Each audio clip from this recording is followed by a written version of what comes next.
Happy Juneteenth, happy Juneteenth to ya. Happy Juneteenth to ya. Happy Juneteenth.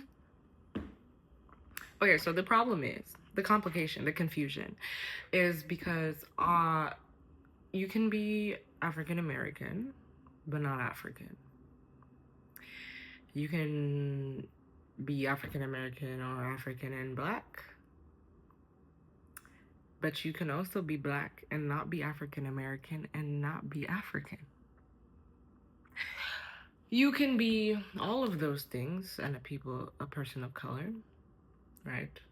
Then you got Native American folks who are people of color, Asian folks who are people of color, Hispanics who, depending on who you ask, are people of color. But they're not all black. And then you got, colonizers, oppressors, and then you got allies who are all white.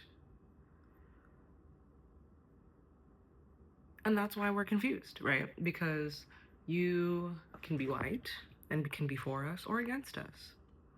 And that's a dynamic property. Maybe you're for us today, against us tomorrow. Don't think it's a static state of your being.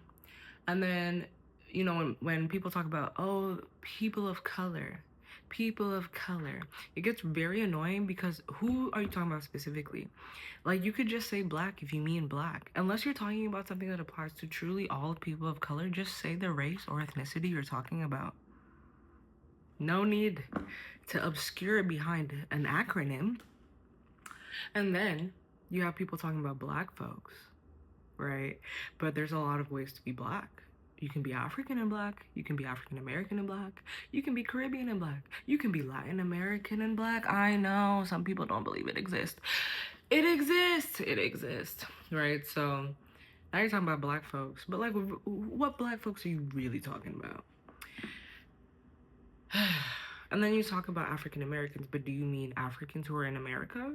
Or do you mean African Americans, aka descendants of slaves? Or do you just mean black people in America?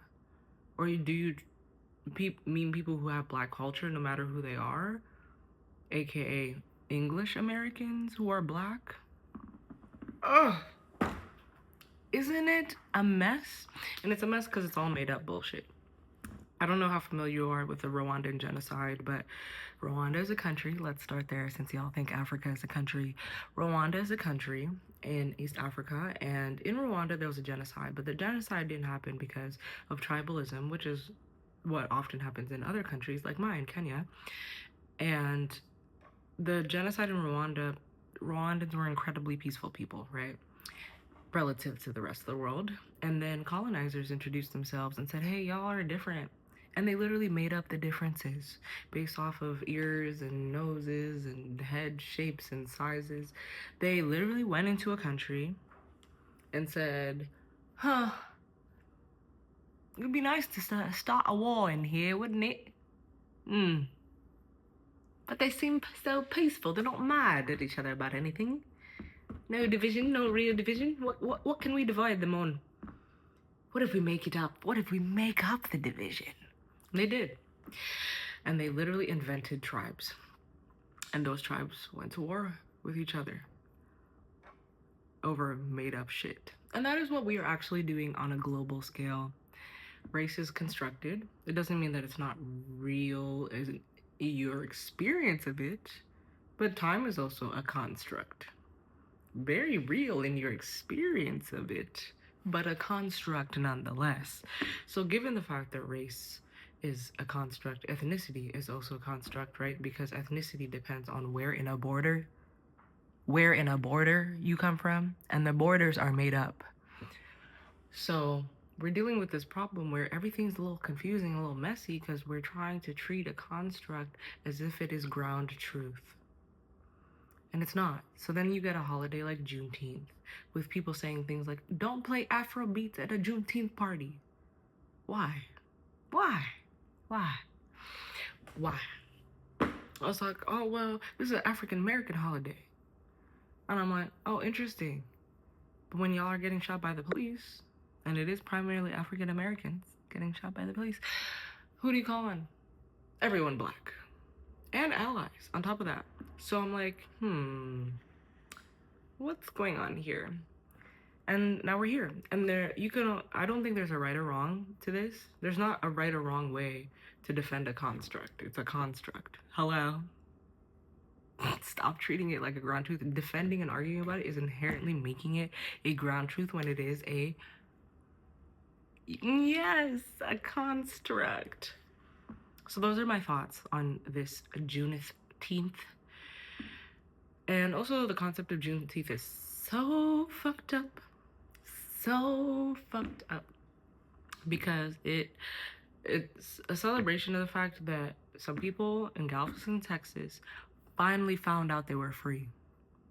By military force, by the way. It wasn't like a what was that boy's name? The one who ran around, hear ye, the British are coming? Well, anyway, it wasn't one of those. Somebody just riding on a horse, just telling people, by the way, you're free.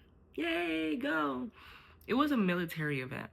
Because without military enforcement of people's rights, without violent enforcement of people's rights, people do not get to experience those rights. And that's why I'm really tired of people referencing peaceful protests. Peaceful. Peace doesn't work for people who don't give a fuck about you. Because in order for peace to work, that means we should reason with each other and have a logical conversation. And you know who doesn't want to have a conversation? Someone who doesn't think you're human. Someone who doesn't think you're a person.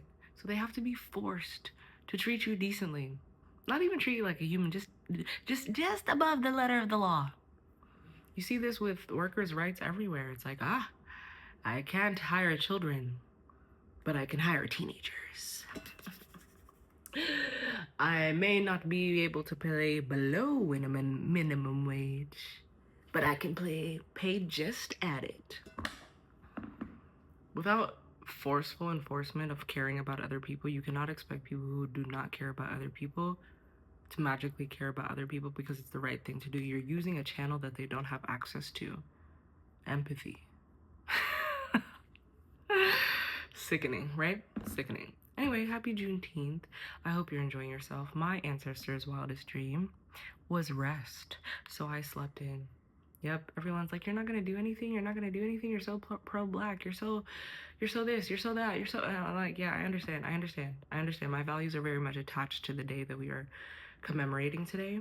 And that being said, I'm gonna commemorate it by doing the thing that my ancestors were actually fighting for.